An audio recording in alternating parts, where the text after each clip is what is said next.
Well, former Hillary Clinton campaign attorney Michael Sussmann's trial is expected to wrap up on Friday. John Durham's team of prosecutors have to prove that Sussmann lied to the FBI when he told agents he was not representing anyone when he approached them with the debunked Trump-Russia collusion claims. Now, Sussmann's team fired back, saying, quote, any falsehood the Perkins-Coie lawyer shared would not have affected the FBI's probe because it was a shoddy investigation. Sussmann's attorneys maintain he was not acting on behalf of a client when he came forward with the fake claim. Joining me now to discuss is Fox Nation host Tomi Lahren. Tomi, that's a tough sell. The idea that Hillary Clinton's campaign official, lawyer, confidant wasn't coming to the FBI on her behalf to peddle this story that would have helped her campaign. Yeah, if not on her behalf, then why? Was he just a concerned citizen that had this leaked collusion theory that he just had to share? He just had to get it off of his heart and his mind? No, I don't buy that for a second. And then furthermore, that it didn't impact the investigation?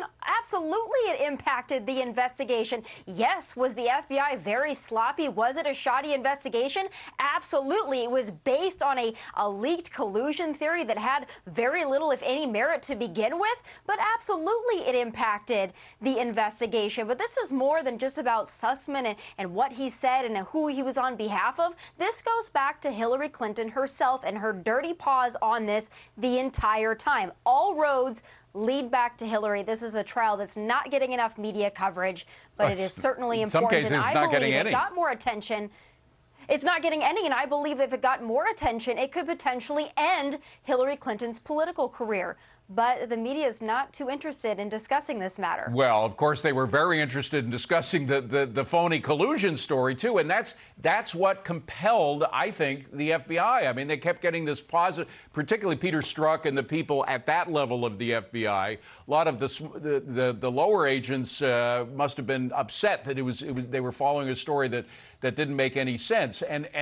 But it was just this constant feedback between the FBI and the media, the FBI and the media. One guided the other. That's dangerous for the FBI to be in that situation.